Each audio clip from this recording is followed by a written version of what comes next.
অনেক দিন পর সন্ধেবেলায় আমাদের বাড়িতে মুড়ি মাখা হচ্ছে। সন্ধে ঠিক বলবো না, বিকেল বিকেল চকো পাপা ফিরে পড়েছে। বলল যে আজকে লাঞ্চটা অনেক তাড়াতাড়ি হয়ে গেছে, একটু খিদে খিদে পাচ্ছে। তবে যা মরশুম, এত বৃষ্টি হচ্ছে বাইরে, বাইরে তো যাবার উপায় নেই, ঘরেতেই কি খাওয়া যায় বলো তো।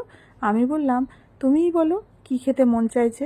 এত বৃষ্টিতে মুড়ি মাখা করো তো একটু, বেশ আম তেল দিয়ে, আমের আচার দিয়ে। আমি বললাম চলো তাই হবে। আমি এপাশে মুড়ির ওপরে পেঁয়াজ কুচি, কাঁচা লঙ্কা কুচি দিয়ে দিলাম, চকর পাপা দিয়েছে আম তেল, ভালো করে মেখে জম্পেস করে খেলাম। তবে আজকে বাইরে বেরোনোটা খুবই জরুরি ছিল জানো। আজকে হলো চকর পাপার জন্মদিন, মানে আজকে বলতে আগামীকাল। আজকে 12টার সময় ইচ্ছে ছিল কেকটা কাটার, তবে ওই যে দায়িত্ববান পুরুষ যেটা করে, নিজের বেলায় সব কিছুই যেন নেগলেসি, আর নিজের জন্য কেক একদম কিনতে চায় না।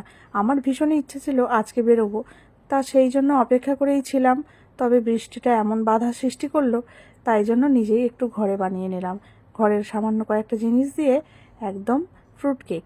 তো সেটা দিয়েই রাত 12টার সময় চকোর পাপাকে উইশ করলাম। আমি, চকো আর হচ্ছে রাজু, তিনজনাই মিলেই একটু কেক কেটে সেলিব্রেট করা আর কি। এমনই হয়, যারা দায়িত্ববান পুরুষ নিজের দিকটাকে নেগলেসি করে পরিবারের প্রত্যেকটা মানুষকে খুশি রাখার চেষ্টা করে। তো চলো কেকটা কাটা হোক, এটাতেই আনন্দ। যেহেতু সপ্তাহের মাঝখানে এই জন্মদিনটা এবারে পড়েছে, তাই জন্য চকর বাবা কিন্তু ছুটি নিতে পারেনি। আর সামনে পুজো এসেছে, কাজেরও চাপ আছে, তাই জন্য বললো তুমি রাগ করো না, তুমি তোমার পছন্দ মতো রান্নাগুলো করো, আমি দুপুরবেলা এসে লাঞ্চটা বাড়িতেই করব। তবে তার জন্মদিন, আমার পছন্দের রান্না কি কখনো হবে বলো? আমি তো চেষ্টা করব তার পছন্দের রান্নাগুলোই করার। তো সে এসে দুপুরবেলা খাবে, সেটা ভেবেই মনটা সান্ত্বনা দিয়ে দিনটা শুরু করলাম। আজকে 3 সেপ্টেম্বর, চকর পাপার জন্মদিন। সকাল সকাল পুজো করতে বসে গেছি। আর আজকের দিনে তো ঠাকুরের কাছে একটাই চাওয়া, মানুষটি যেন সুস্থ থাকে, ভালো থাকে, আর বছর বছর এই দিনটা ঘুরে ঘুরে আসুক। হ্যালো এভরিওয়ান, আমি প্রিয়া। আমার নতুন একটা ব্লগে তোমাদের আরও একবার স্বাগত। সকাল সকাল পুজো সেরে নিয়েছি, যেহেতু আজকে একটা স্পেশাল দিন। আজকের স্পেশাল দিনটা কিভাবে কাটাবো পুরোটাই তোমাদের সাথে শেয়ার করব। তোমরা দেখতে থাকো, আশা করি ভালো লাগবে। বাঙালির জন্মদিন পালন মানেই হচ্ছে 5 রকম ভাজাভুজি, ডাল, মাছ, মাংস, তার প্রিয় সমস্ত রকম খাবার। চকর পাপা কিন্তু শুক্তো খুব পছন্দ করে। প্রত্যেক বছর বানালেও এই বছর আমি বানাইনি, কারণ চকর পাপা ডিউটি থেকে ফিরে এসে লাঞ্চ করবে, খুব একটা হিবিজিবি হলে খেতেই পারবে না। এই যাই জন্য কিন্তু খুব সিম্পল মেনু রেখেছিলাম। 5 রকম ভাজা বানিয়েছিলাম, ভেজ ডাল, গাজর, কড়াইশুঁটি, ক্যাপসিকাম, কাজু কিশমিশ দিয়ে।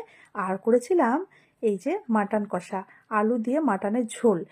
এখন কষানো হচ্ছে, তবে ঝোলটা হলেই বাঙালির মনে হয় আর কিছু লাগে না। বড় বড় আলু কেটে রেখেছি, আলুটাও ভেজে রেখেছি, এপাশে কড়াইতে বেশ করে কষিয়ে নিয়েছি। আর দেখতে পাচ্ছ ঝোলটা কেমন টকবক করে ফুটছে। আমি কিন্তু আজকে মনের সুখে রান্না করেছি কড়াইতেই, আজকে আর কুকারে দিইনি, কারণ চকোকে স্কুলে দেওয়ার পরে অনেকটা সময় হাতে ছিল, আর মোটামুটি আমার সব কিছুই হয়ে গেছে। একটু মাছের ঝালও বানিয়েছিলাম, সাথে রয়েছে পায়েস, যেটা ছাড়া বাঙালিদের জন্মদিন তো একদম অসম্পূর্ণ। সব কিছু গুছিয়ে রেখে অপেক্ষা করছিলাম নিচে গিয়ে। চকর পাপাও ফিরে পড়েছে, এইবারে চকর আসার পালা। চলো বাইরের দিকে যাওয়া যাক। দেখতে পাচ্ছ চারিদিক কেমন ভেজা, সারাদিন তো বৃষ্টি হচ্ছে। আর এপাশে পাখিটা বসেছিল, কি ভালো লাগছে দেখতে। চোখের নিমেষেই চকও এসে গেল। এপাশে ঘরে এসে সব কিছু গুছিয়ে খাওয়াতে বসিয়েছি। রান্না যেই করুক না কেন, প্রথম পায়েসটা কিন্তু মায়ের হাত থেকেই ছেলেরা খায়, আর প্রত্যেক বছর কিন্তু এটাই হয়ে এসেছে। তবে এই বছরটাই ব্যতিক্রম। মা বাবা যেহেতু প্রত্যেক বছর থাকে না, এই বছরই ঠাকুমা নেই, তাই জন্য ঠাকুমার কাজটা নাতিই সেরে দিচ্ছে। চকর পাপাকে চকই খাইয়ে দিল প্রথম চামচের পায়েসটা। এইবারে চকর একটু খাবার পালা, পাপা ছেলে মিলে খেতে বসে গেছে। এটা দেখেও যেন শান্তি। বেশ ভালো করে খাওয়া দাওয়া তো হয়েছে, ভাবলাম বিকেলে একটু বেরোবো। দেখো মেঘের অবস্থা, সারা দিন যেন একদম চোখ দিয়ে জলই পড়ে যাচ্ছে। আর বারান্দার অবস্থা দেখো, জল ভর্তি হয়ে গেছে। কি আর করা যাবে, ইচ্ছা থাকলেও একদম বেরোতে পারলাম না জানো। সন্ধেবেলায় সবাই মিলে চায়ের আসর বসিয়েই কিন্তু ঘরেই কাটালাম। আর রাতে একটু পরোটা বানিয়ে রেখেছিলাম, আর দুপুরবেলার ওই মাংস ছিল, পায়েস ছিল, ওটা দিয়েই আমাদের ডিনারটা হয়েছে।